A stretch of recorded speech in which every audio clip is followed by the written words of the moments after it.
Hi friends, ఇప్పుడే చేలు నుంచి వచ్చి పకోడీ అన్నది వేసుకుందామని రెడీ చేస్తున్నాను. చూడండి, ఇలాగ మొత్తం కలిపేసుకుని మీ పల్లెటూరు రాజు ఇలా కలుపుకున్నాడండి. ఇప్పుడు పకోడీ వేసి చూపిస్తాను. స్టవ్ అనేది ఇప్పుడు ఆన్ చేసుకున్నాను. చూడండి, ఆయిల్ పోసాక మీకు మళ్ళీ చూపిస్తాను. నేను కూడా ఇలా సన్నగా ముందుగా కోసేసుకున్నాను. ఆయిల్ అనేది ఇలా పోసేసుకున్నాను. ఇప్పుడు వీటెక్కాలి. వీటెక్కాక పకోడీ వేసుకోవచ్చండి. ఉల్లి పకోడీ ఆయిల్లో ఈ విధంగా వేసేసుకుందామండి. చూడండి, ఇప్పుడే స్టార్ట్ చేశాను.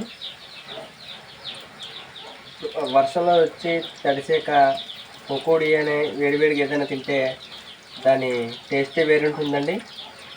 చూద్దాం ఎలా ఉందో పకోడీ వేసాక. మళ్ళీ